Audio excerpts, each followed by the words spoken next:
Welcome to Nourishing Grief, where we talk about support the way we talk about food. We try new things, we have our go-tos. Sometimes we just need something small, and sometimes we need the full 3 courses. And part of this is about normalising support, because there just aren't enough honest conversations about what it actually looks like to access it. So today we're starting with food, and we're welcoming Tiffany. Thank you so much for joining me today, Tiffany. How are you?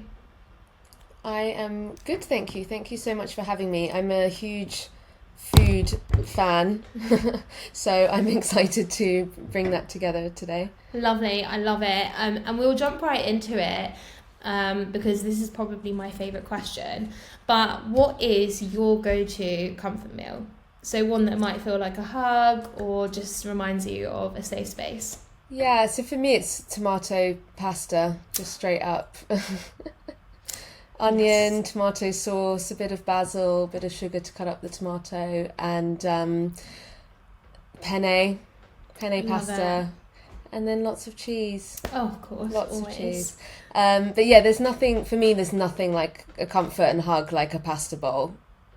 100%, completely agree. And so how did you identify this recipe? Because I'm always trying to perfect my basic pasta, like tomato sauce. I've got spag bol down to a T. But was there anyone who taught you this recipe, or was it some experimenting? I think it's on goodfood.com or something quite straightforward, and then just rinse repeat. What I like about it, also you add vegetable stock as well. What I like about it is I think it takes about 15 minutes because you need speed, and I prefer it to a takeaway. I think it tastes better than that. So Yeah. yeah. Okay, and we'll move on to talking a little bit more about our lost loved ones. And is there a food that reminds you of your partner? Maybe a food that you often ate together or made together.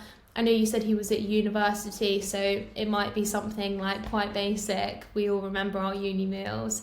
But yeah, I'd love to know if there's any specific meals that remind you of him.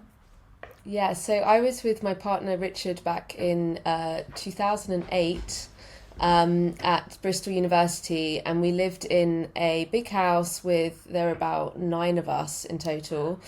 And we had different cooking groups, but yeah, we would make all the university classics like chicken fajitas, which is something I still eat, the old El Paso box, 17 years later, still going strong.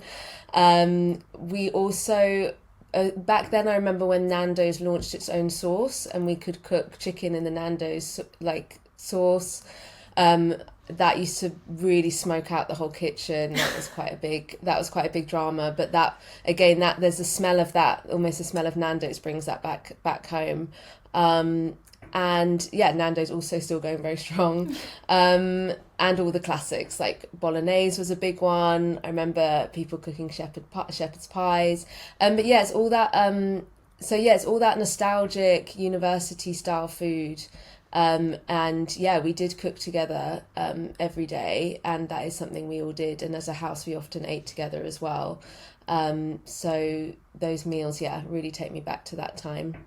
Oh, thank you for sharing that. I love that I'm being taken back to all of those uni meals, and I also still have the old El Paso fajita boxes. I've not found a better alternative than to get it all in one.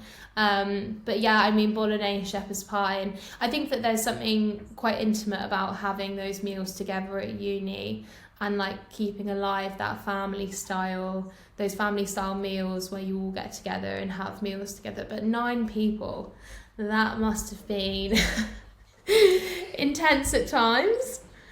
Guess chaos. I mean, yeah, it was very much you had to wash something up before you used it. But it was. But I was just thinking also what you were saying. We were talking about cheese before. All these it was cheddar cheese more. Now I'm in Parmesan era, but when I was it was cheddar cheese. And the more cheddar cheese on those, on those fajitas, the better. And same for bolognese as well. So yeah, very much cheese remains the comfort. Parmesan is a sign of maturity, I suppose. Yeah.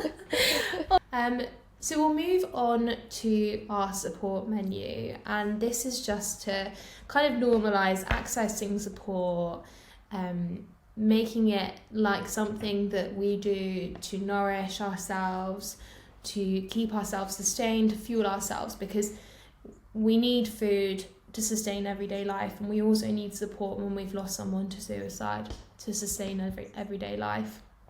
So if support was a menu, what would yours be? And we can start with the starter, or we can start wherever you like, but starter is the word, isn't it? So wherever you'd like to start, but yeah. Yeah, starter was is easy for me because it's the first thing I do every day, and it's what I do at the end of the day. I found it a bit later on in life, like in the last couple of years, but I found it very transformative, and that's a 5-minute gratitude journal that I have. I originally got it from Intelligent Change, and you start the day with 3 things you're grateful for and 3 things that you can control. So not, winning the lottery, but going to yoga. So 3 things you can control that will make your day great, and then a daily affirmation. And then at the end of the day, you do 3 highlights and what you've learnt today. And there will always be times when it's a struggle to put what am I grateful for today, or what were the highlights of my day. And actually it's those times when you need it the most, and once you start writing it, okay, grateful, I'll start with fine, I'll start with my coffee, and then it begins to roll off. And I've personally found that practice transformative, and I do believe very much in the more you're grateful for what you have, the more you attract into your life. Obviously grief is a loss, but there's something expansive about almost taking time to think about what you do have, or what you are grateful for. And there's something also, and I've actually noticed this, I had a look at your message, what you do as well. There's something about it gives you an extra, being so close to death and seeing it so up close gives you an extra appreciation for life, and it gives you no choice apart from to face the fact that we've only got one shot at this. So I think so a gratitude practice for me really helps me be grateful for what I have, appreciate what I have, be in the present, no matter what's going on in my life. And I have found that the more I have done that, the more my life has actually improved and things have got better, and the more I do appreciate who is still with us and what we do have and everything like that, and the morning coffee. Yes.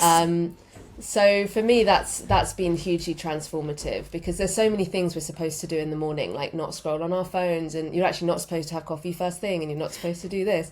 Whereas like this is something I can add, and I can just wake up and do that. And for me, that's really positive. And speaking of food, because I now do it with my partner, at the end of the day, I'm like, what are the highlights? And he always suggests what we've eaten that day for the highlights, which I find really funny. So for him, that's always his suggestion. But food is a big highlight. So yeah. I love that. I really resonate with the gratitude at the end of the day. I practice mine at the end of the day, and I do 3 things that I'm grateful for, 3 things that I should tell myself. So like positive affirmations, or just telling myself that I'm like a good person sometimes is needed. And then 3 things that I like manifest for myself, or I want to visualize for my life. And then 1 thing I release before bed. And like you, I found it so helpful to look at the things that even if it's just like something random during the day, like I'm grateful that I went for a run, or I'm grateful for my ability to go for a run. I mean, I always start with my mum, because I feel like if I just tell the universe that I'm really grateful for my mum, then, that means that good things will come her way. But I think that there's so much to be said about gratitude, particularly when it is very easy for people who have gone through bereavement in the way that we have to look at the negatives and be like, my life is rubbish. And I have definitely felt that loads and loads of times, but forcing yourself to actually write down the things that aren't so rubbish, or that you're actually glad have happened or grateful for, I think is really healthy, and really needed to kind of change our perspective on things. So with that, we will move on to your main. So is there kind of like a deeper support, that kind of is a bit more substantial, or something that you turn to that you know is always going to kind of bring you back down to the ground and you know, sustain you? Yeah, so for me it's a few things. So one of them is definitely writing. Mm-hmm. So I have written about my experience in various mediums. I have a book about it. I also have a Substack where I've talked a lot about grief. And there is that power of processing and doing that action. And also for me, there was also a great joy to even conjure up the scenes of that time at university, that time we had together. So remembering, like what it was actually like, because I did have, and I still do have, a lot of big memory gaps and things I wish I remembered more. But there was something very empowering almost to go back and put myself in that position and remember what all those things were like, and remembering that almost that mundane life we led at university and everything we did. So there was something very powerful in the creation and writing about things, and there was also a lot of processing that I could do as well. And even these things that we're talking about, like what impact it's an earth-shattering experience, but it completely changes how you see and engage with the world. And it does become a bit of you feel like an outsider looking in. But when you write, but also more importantly, perhaps publish, you then begin to build a community around you of people who've experienced something similar. So we're having this conversation now. I still get messages from people who've experienced suicide, bereavement. There's also the fact that because I am meeting people such as yourself, we do just have open conversations. Who's died? You know, what have you? What has that? How has that changed your life, or how has that changed how you see things? You build community through that communication and through that sharing, and it is so for me, writing's unlocked that for sure. And also, more practically speaking, if ever in doubt, I just pick up a journal and handwrite and write away. And that, again, it's like the gratitude practice. It's a classic for a reason, but it slows down the thoughts. And so that's something really powerful.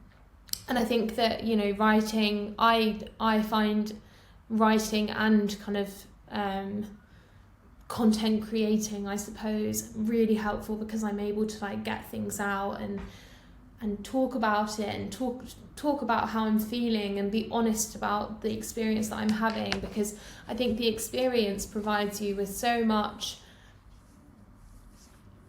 I don't want to say experience, but I think bereavement provides you with so much kind of life wisdom that you just want to share and talk about it and learn from others as well. So I completely resonate with the community. I completely resonate with the writing, and I think that it's really also very important and admirable that you found an outlet that you're able then to share by publishing, and other people are then able to kind of find allyship and representation through your writing. Okay, so now we can go either onto dessert, so like something sweet that's, you know, just for yourself. So my dessert, without wishing to lower the tone too much, is very much watching reality TV. For me, I'm a bit like a child in the sense that if you put TV on, specifically a certain type of TV, I just completely focus in on it and almost physically just completely relax. I've always been like that, and I've always just found a huge amount of comfort in just watching TV. It depends what's going on. I mentioned reality TV, that's a big one. But even rewatching, you know, Friends, Sex and the City, those sort of comfort shows, there's something about entering that world. Because I feel like my brain is just constantly going, but the only time it really shuts up is when I'm highly focused on the lives of these people who either don't exist or it's fabricated in some other way on TV, and I get so drawn in. Whatever's going on, if I just do that, I find my body physically just relaxes, which doesn't happen with even like reading or anything else really. So for me, that would be my sweet treat, is just relaxing in front of the television. I completely relate to this. Every time I have one of these conversations, I'm like, wow, this is me. But I love watching either reality TV or, as you say, Friends, The Office. Taskmaster at the moment is on repeat. Ooh. I would really recommend. Give that a try. Okay. Writing that down. It's on Netflix. Yeah, it's on Netflix. But it's like I can completely focus on what these people are doing on my screen, and also I don't really have to think about it too much. My brain, as like you, is always kind of like, what's going on, like thinking, having to visualize and stuff. Whereas if I'm sat in front of the TV, I'm just focusing on what's happening on the TV. I don't have to think about it. Particularly if I'm watching like Love is Blind or Married at First Sight, usually I'm just like either in shock. Those are my two. Yeah, shock or horror, or just really enjoying it. So I completely resonate with you, and I'm glad that my go-to is also represented. No, I start the day with my gratitude practice and end the day with Love is Blind. Yeah, exactly. And tell me, it's absolutely fine for there not to be any sides, but is there anything that springs to mind? Don't kind of... Yeah, I mean, movement is a non-negotiable, and that's something we've not talked about. Every day in my what would make today great, there's always some form of movement, I do something every morning essentially, and no matter what's going on, moving the body, again, it's all about getting out of the head, isn't it, and into the body. So that's a complete non-negotiable for me, is movement, and doing, whether that's yoga, walking, going to the gym. I enjoy that. So yeah, that's a complete non-negotiable side. The chips, let's say, of the meal. So that one sprung to mind for sure. Thank you for sharing, Tiffany. It's been such a nice chat. Oh my goodness, it's been such a nice chat, and it's been so nice to connect, and I always feel like my cup is filled from half full to all the way full after conversations like this, because it's so important to be represented and have representation, and to be able to find allyship and kind of kinship with other people who instantly you can relate to where they've been and the journey that they've been on. So thank you so much. And before I do the close out, do you have anything you'd like to add? No pressure, obviously, but I just wanted to give you one final kind of opportunity, that if there was anything you wanted to add at the end. The only other thing that springs to mind just from our conversation is around something I thought about, how the experience of something like suicide bereavement makes you feel like a bit of an outsider looking in, but it can actually be quite freeing as well. It certainly made me a bit less almost fearful about how I live life. Like, I feel a bit more confident to live it on my own terms, maybe do things a bit differently, maybe question things that we'd been told before. So I think for me, there's something about having to go on that rebuilding journey and have it almost, you have no choice but to learn about all these things that we're talking about, but something really beautiful and expansive does come from that, and there's something very freeing in that as well. So I thought that's worth mentioning. So for wherever anyone's at, there is something good that comes from some of these experiences as well. Absolutely, I couldn't agree more. So thank you, Tiffany. You've been listening to Nourishing Grief, a space for open, honest conversations about support that we all need and deserve. Whether you're navigating suicide, loss, or just finding things a bit heavy at the moment, I hope you found something here that gave you a small moment of comfort or something to take with you. We'll be back again soon, but until then, take care of yourself.